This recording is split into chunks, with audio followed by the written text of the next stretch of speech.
Good morning बच्चों। आज हम ईवीएस का लेसन 8 स्टार्ट कर रहे हैं जिसका नाम है नानी के घर तक। चैप्टर स्टार्ट करने से पहले हम परिवहन के साधन जानते हैं बेटा कि वे साधन जिनसे हम एक जगह से दूसरी जगह जाते हैं उन्हें परिवहन के साधन कहते हैं। परिवहन के 3 प्रकार के माध्यम होते हैं बेटा।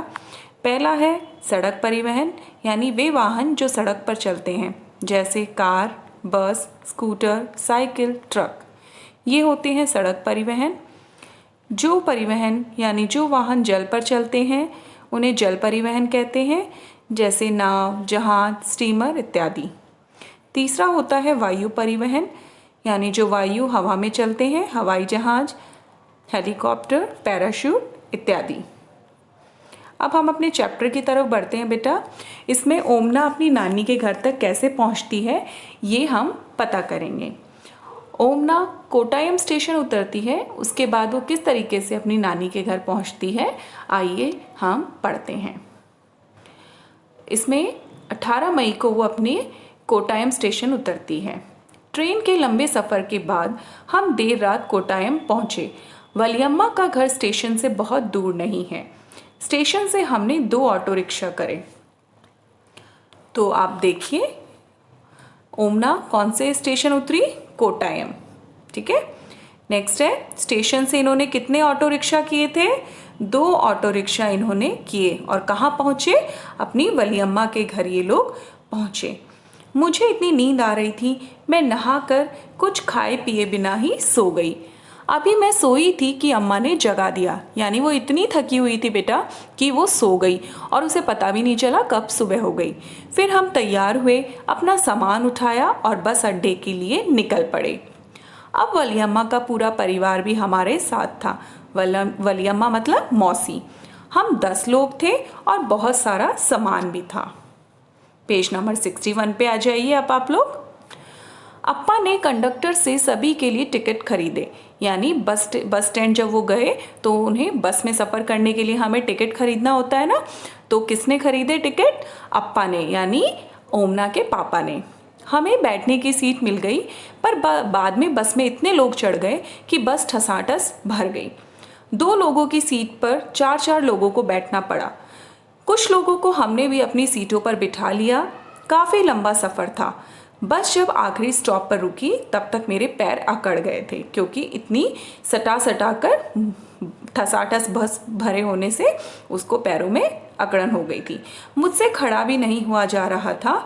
मैं खुश थी, आखिरकार हम अम्मू माँ के गांव पहुँच ही गए। पर नहीं, सफ़र अभी भी बाकी था। बस ने हमें जहाँ उतारा वहाँ एक तरफ पानी ही पानी था। अम्मा ने दूर पानी के पार इशारा किया और कहा यहाँ अम्मू माँ का घर था, यानी पानी के उस पार। कहा देखो वो हमें वहाँ पहुँचना है, पर हम वहाँ कैसे पहुँचेंगे? मैंने सोचा। अभी मैं यह सोच ही रही थी कि पानी के पार कैसे जाएंगे कि तभी एक बड़ी सी नाव किनारे पर रुकी। अम्मा बोली, लो फेरी आ गई। फेरी से बहुत सारे लोग उतरे। फेरी क्या होती है बेटा? एक प्रकार की नाव होती है जिसे वहाँ के यानी केरल के लोग नदी या पानी को पार करने के लिए इस्तेमाल करते हैं। स्कूल के बच्चे, औरतें, आदमी सभी अपना सामान लिए हुए थे। अम्मा ने बताया कि वहाँ पर पानी की दूसरी तरफ जाने के लिए केवल फेरी का ही इस्तेमाल होता है। जैसे ही फेरी खाली हुई, चढ़ने वालों की भीड़ लग गई। सभी को चढ़ने से पहले किराया भरना था। देखते ही देखते फेरी भर गई और पानी पर चल पड़ी। तो ओमना बता रही है कि वो तो रेलिंग के पास ही खड़ी खड़ी देखती रही। फेरी तेजी से पानी पर फिसल रही थी, जिससे आसपास का पानी उछल रहा था। किनारे पर ओमना ने क्या क्या देखा? किनारे पर ओमना ने नारियल के पेड़ देखे कतार में। वहीं पर कुछ लोग नहा रहे थे, कहीं मछली पकड़ रहे थे और कुछ लोग कपड़े भी धो रहे थे। ये होती है फेरी, जिसमें ये लोग सफ़र करते हैं पानी पार करने के लिए। नेक्स्ट पेज नंबर 62 पे आ जाइए बेटा। सूरज ढलने से पहले ही फेरी अपने ठिकाने पर पहुंच गई, यानी जो अम्मू माँ का घर था वो कहाँ पर था? टापू के ऊपर था। और अब हम भी पहुंच गए अम्मू माँ के घर। इतने लंबे पर मज़ेदार सफ़र के बाद। यानी ओमना का जो सफ़र था वो कैसा था? बहुत मज़ेदार था। ओमना, यहाँ पे कुछ क्वेश्चन है बेटा, आइए हम इनको डिस्कस करते हैं। फर्स्ट क्वेश्चन है, ओमना ट्रेन से उतरने के बाद कई वाहनों में बैठी, क्या तुम्हें उनके नाम याद है?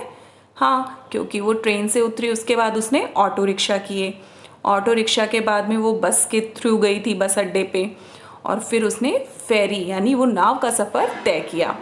नेक्स्ट है, तुम किन वाहनों में बैठे हो? तो आप सभी, मुझे लगता है बेटा सभी बस, ट्रेन, कार, मेट्रो, इन सभी वाहनों में बैठे हो। अब ये आपको बताना है कि आपको किस में सबसे ज़्यादा मज़ा आया। नेक्स्ट है कि क्या तुम कभी लंबे सफ़र पर गए हो? कहाँ? तो ये आप अपने खुद से करेंगे, अपने बच्चों, अपने फ्रेंड्स से आप लोग डिस्कस कर सकते हैं कि आपको पता होगा आप अपने गांव जाते हैं तो ट्रेन से 1 या 2 दिन का इतना लंबा सफ़र तय करते हो। अब आपको बताना है नेक्स्ट में कि उस सफ़र पर, यानी जब आप अपने गांव गए या किसी लंबा सफ़र आपने कोई तय किया तो उसमें ट्रेन से उतरने के बाद या फिर और किन्हीं वाहनों में अगर आप बैठे हैं तो कौन कौन से हैं। आज बेटा हम इतना ही पढ़ेंगे। जितना हमने पढ़ा है उसको अच्छे से बुक से अपनी रीड करेंगे और साथ में दी गई वर्कशीट को ध्यान से करेंगे। वीडियो को देखने के बाद आप वर्कशीट करने में सक्षम होंगे। Thank you.